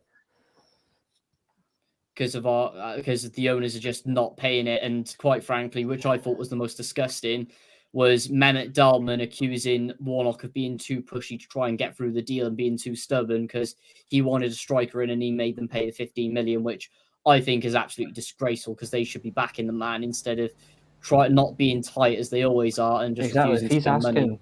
Exactly. If he's recognised a situation that needs, if he's recognised a situation or problem and he's actually identified a way to fix it, as much as I hate Neil Warnock for his management style, he's an absolute toolbag. The one thing he is, though, unlike many managers in football, he is one of the oldest yet most experienced managers in the game. If he's identified a weakness, for fuck's sake, listen to him, because he actually knows what he's talking about. Yes, he is honestly a bloody idiot, and I hope to God he gets out of management football soon. A retirement home would be nice, but in all respect to him, he recognised that you were not scoring anything at all. You weren't scoring any goals. I think your forwards at the time had 4 or 5 goals, altogether. That just sums up how bad it was. And he's like, I need a striker. You got that, and it went to shit because obviously the playing situation, which nobody really foreseen. Although many people claim there was something going on behind the scenes that we don't really It know. was. But a man lost his life, the plane went missing, and Warnock got in shit for it when it wasn't even his fault.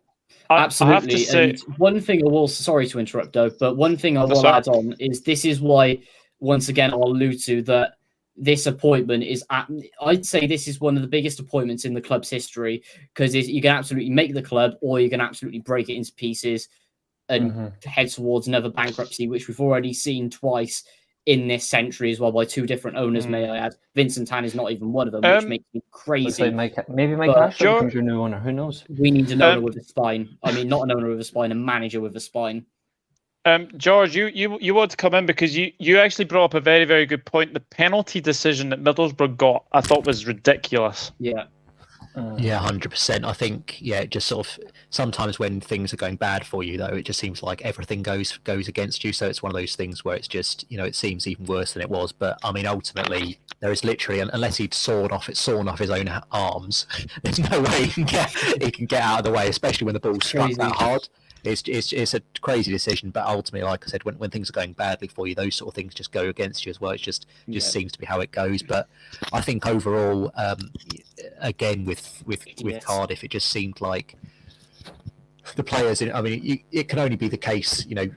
I think if any of us were in the same situation, if we'd lost already prior to this game 7 games on the bounce, you get this situation where you feel completely demoralised and things just just can't be bothered, and it's just unmotivated. And what I did feel like was, obviously Middlesbrough could have got plenty more. Actually, there were quite a few opportunities. I mean, the offside trap, that I saw that was trying to be played was one of the worst ones I've seen. Yeah, it was terrible. And that could and probably should have been a goal as well. So it just feels to me that obviously Nathan will know far better than me about it anyway. But they do need a better manager ultimately, and someone in particular that could sort out that defence. Because obviously I do watch the highlights of every card, because I know obviously we've got this podcast of every game for Cardiff, and it just seems like, especially all those weeks, it's always the same issues. This is the thing that worries me, right? Is you look at how this podcast was, I would say this time when McCarthy got the job. And we were thinking this actually makes a lot of sense. If you actually go back, for any of the viewers who are watching, if you actually go back to the day Mick McCarthy got the Cardiff job, every single one of us here, except me, except Josh, don't even go there. Don't go there. We're not giving you that. We're not giving you that. Although Josh was right, but I said a year ago the manager Cardiff should have got, and I'm sticking with it. The manager Cardiff should have got is Eddie Howe. Yeah, I agree. But the one thing I did say though was when Mick McCarthy got the job, whenever it was, I think it was like 8 odd months ago, something like that. I said it's the right appointment because he's an experienced manager, but I don't think it should be a long term. It should be at least a year, because he has to rebuild and you have to back him. But they've not got it, and it's never to the point where he's.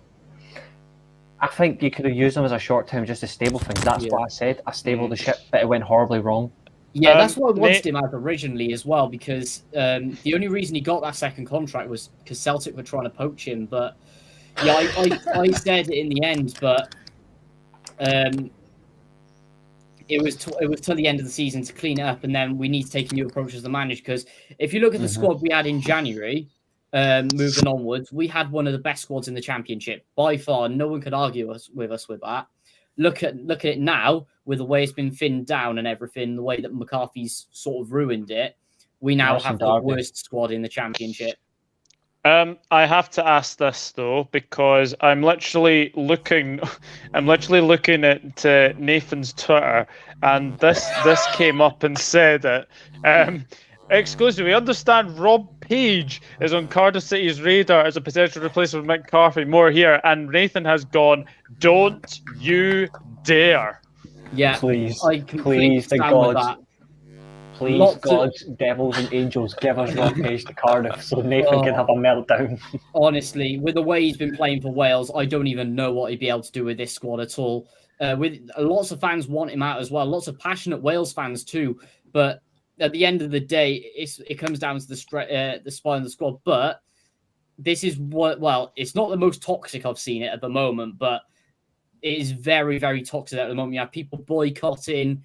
You have, if any of you have seen my video, or even the crowd noise during that Middlesbrough game, or even the Swansea game as well, and games, the West Brom one in particular, you will know how toxic it has been getting there recently. And the owners, if they can even be bothered, then the first thing they've got to prioritise is turning around and making the fan base happy again, because the more that you annoy this fan base, as you've seen over many years, you're just going to keep driving them away and keep making them more angry, which happens in the 90s. I mean, if you remember 2013-14 when we were in the Prem, probably the most toxic fan base the Premier League has ever seen, which is embarrassing. I have one quick question. See when it comes to your next manager, because I know Cardiff fans are generally worried about a proper relegation battle. Do you get someone in who could just keep you up in the Championship and then look for a long term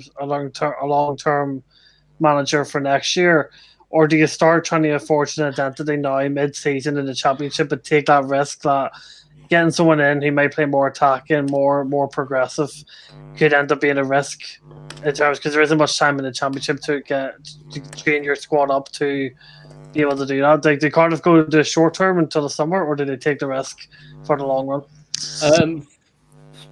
It's a difficult one. From what the owners have said, and they're literally not going to give us any money. In fact, they've even said they were going to lose players in January, which I think is absolutely disgraceful, to be honest. Even the SFFP is a thing, but when you're just doing that, I think it's disgusting. But quite frankly, we need to get someone in who has a spine, especially as a manager, to push us through and keep us up in the league. Bearing in mind, we still got to get at least a result against Swansea as a minimum. Otherwise, I'm telling you now, Nathan, I'm laughing at George, not you, mate. I'm laughing at George.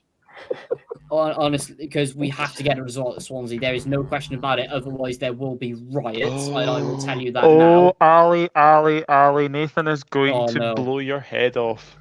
I'm sorry, but the worst manager in Cardiff City history should not be let anywhere near the club. I'll just leave it there. I'll be nice tonight. I'd take that, to be honest, but that is not happening in a million years, sadly. But yeah, we need to get someone in who has a spine, who will go and be stern with the owners, stable the ship until the end of the season. Then we need to maybe look and progress the following season. Maybe that means getting someone new in at the end of the year and rebuilding slowly and getting us back into the Premier League where we deserve to be as well, and then push that through. Yeah. Cardiff will be relegated. It could be another decade or so before we get promoted back. Look at Sunderland, Ipswich, Portsmouth, etc. And the Nad's gone always at the wheel. Yeah, guys, if you have any questions as well, then just let us know as well. Oh, Jesus. How come Swansea keep getting good managers and Cardiff getting bad ones? 2 words: terrible ownership. I'm laughing at Oh no, Paul Clement. Oh no, never. Absolutely. The best comment tonight goes to Ali. The best comment tonight goes to Ali. I didn't even realise that. Wayne Bridges in current life. If you met John Terry, stay away from him. As far as I last correct, Craig Levine is available. If they get him, if you get Craig Levine, I'm saying this now, if that happened, Cardiff City would become a League 2 club if you got Craig Levine in charge. I'm not joking. We were going to. I mean, if we get relegated, I have a feeling we're going into administration anyway, which is just sad, really. With the way that it's built, especially if we get absolutely destroyed and we lose half of our players and don't reinvest, then we're going to be in an absolute. Well, we're in a state at the moment as it is, but we're going to be even a worse state. And honestly, I think going back to what I was saying, the biggest insult is that one of the favourites of the job is Gary Monk. How dare you? I think what you need though, realistically, is I'm looking at the way your squad is playing right now. You don't have any natural wing backs or full backs because it's clearly obvious. Like McCarthy wanted to play a 3-5-2 or a 5. Fucking hell, no. No, we played a 9-1. Let's be fair. Yeah, what you realistically need though is if you're looking at playing that sort of system, you need somebody who is suited to that system that makes it work. I don't think you're going to get a Wilder, although I think that's a smart appointment. I think Eddie Howe is the right decision, but I don't see it happening. Gus Poyet, I don't know. I think that'd be too much of a hit and a miss. Think it'll work. I just look at your teammate, and I think the only thing you can realistically do is you make a short-term solution till the end of the season, and then try from there. Because I think you're going to get a Wilder, or although I think that's a smart appointment. I think Eddie Howe is the right decision, but I don't see it happening. I just look at Because end of the day, mate, you're not getting promoted. You're not getting to the playoffs as much as you would want to. You're not getting there. Yeah. Your best option is getting a caretaker until the end of the season. Try to stay in the league.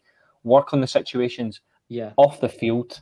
Try and stabilise things, and then bring somebody in. Eddie Howe next summer onwards would be great. I think you just put somebody in as a caretaker. I think that's the only way you're going to cope. In all honesty. Big Yeah, Sam, no. I just Big Sam, to be honest, I would take Big Big Sam Sam. would get them promoted. Funny thing is, Big Sam would get Cardiff promoted within 2 years because he would force them to get promoted by spending.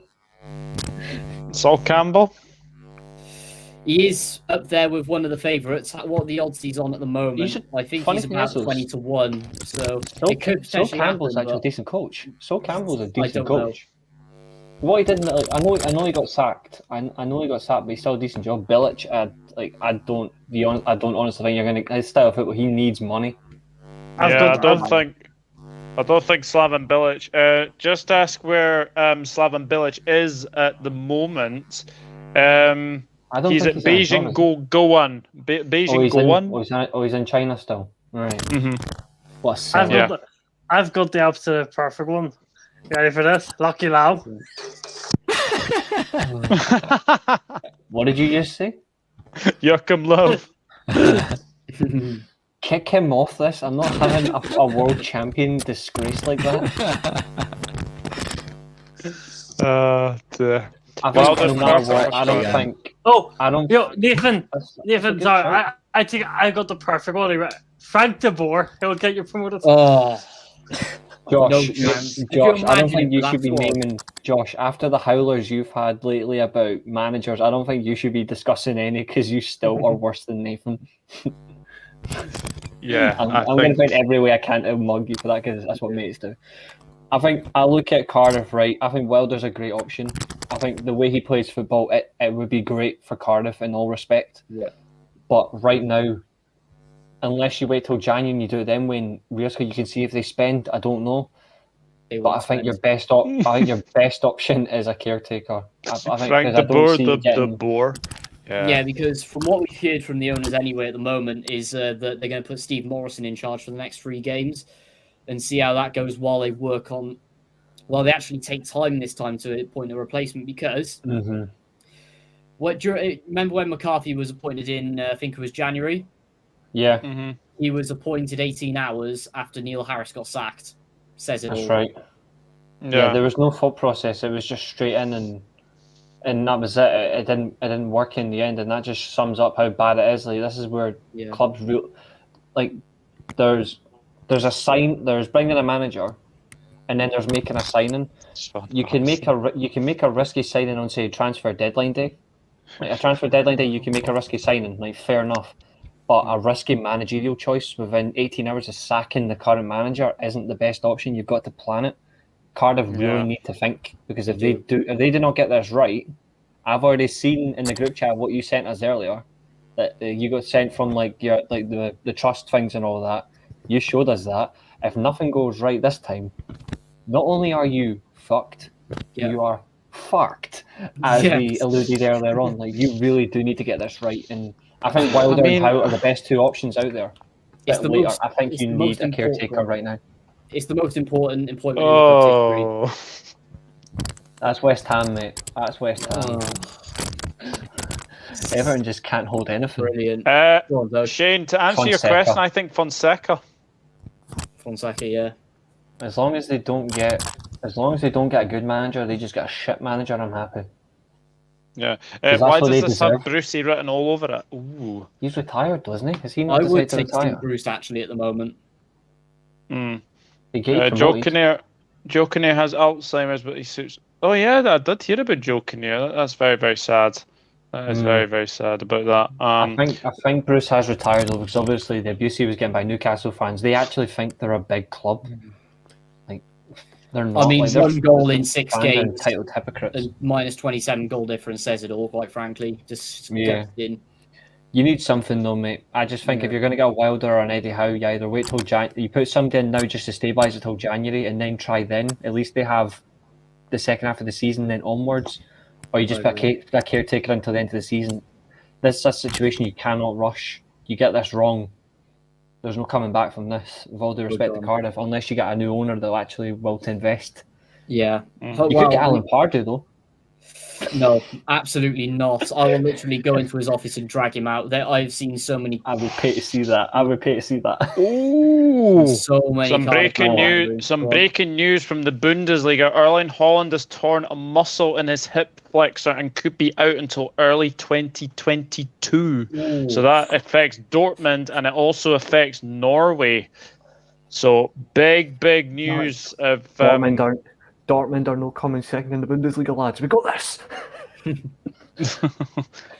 Ole Gunnar confirmed round Vieira's house to learn about football management. He's a good coach. I honestly wish him well for Palace. I don't know how long he'll last, but I think this is I'm not going to use it as a stepping stone because I think that's a horrible manner to say about Palace. But I think Palace right now for Vieira as a coach will actually move on to him getting Arsenal. I think he'll be the next Arsenal manager. Right, last question before we all go. Question for the panel: if United don't finish in the top 4, who does? West Ham. I think West Ham. Does anyone have a sneaky feeling it could be the Gunners? No. Not good enough. Not good enough. They'll fall away by January. It's very difficult to say, actually. I would say, actually, of all of them, I think Leicester. Brighton, I'll kill you. I think Leicester more likely than the others because obviously they've got an experience of getting very close. But what I would say is I think as long as the correct decision is made in the next few days, I don't think United will finish outside the top 4. We'll still get top 4. The only team I think they'll pip us to is West Ham, because right now they are in a better position. They're in better form. The only way Leicester would overtake it is if Leicester catch West Ham and West Ham go into poor form. At the moment, it's just not likely because West Ham are doing really well. But then again, West Ham aren't a brilliant team. They're a good team, so they will drop at some point. They're getting relegated very soon. Jesus, Norwich will be confirmed relegation candidates by the end of December. They'll be confirmed relegation by December. But yeah, guys, thank you very much for watching another fantastic podcast episode. Obviously, it has been a big day for Manchester United. Nothing has broken about Ole Gunnar Solskjaer, but I would imagine that something will probably happen in the next 24 to 48 hours. Josh, thank you very much for coming on to the podcast as well. I'm pretty sure you'll be back to hosting duties next week. What have you got coming up on your channel?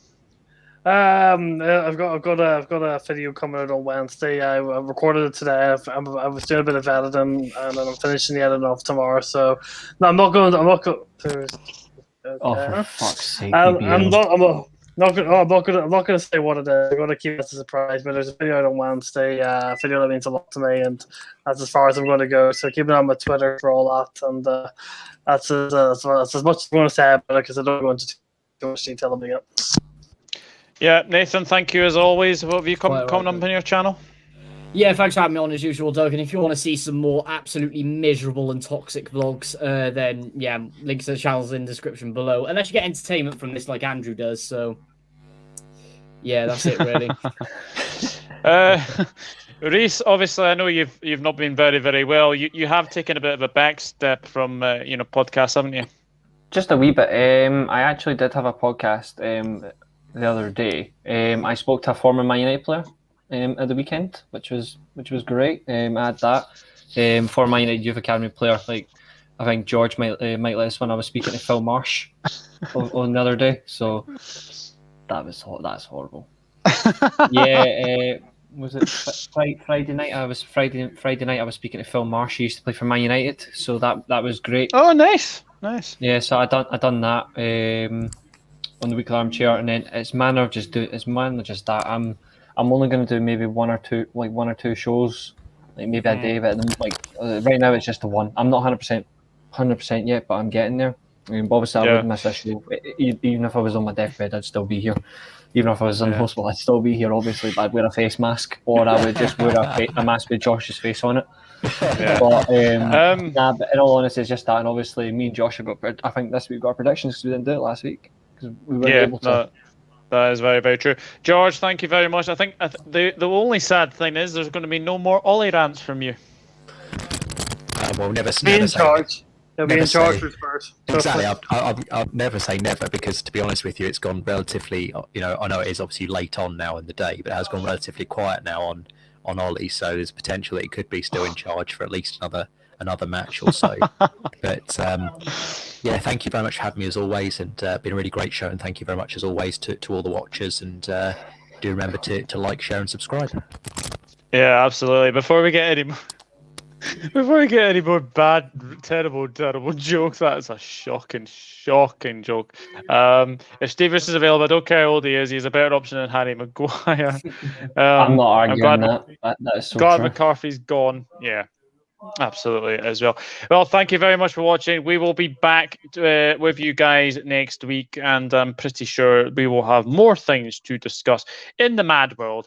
That is the Premier League. That is the AFL Championship. We haven't even discussed about the SPFL, but big weekend. Rangers won, Celtic won. We managed to win as well. From the four of us, it is goodbye.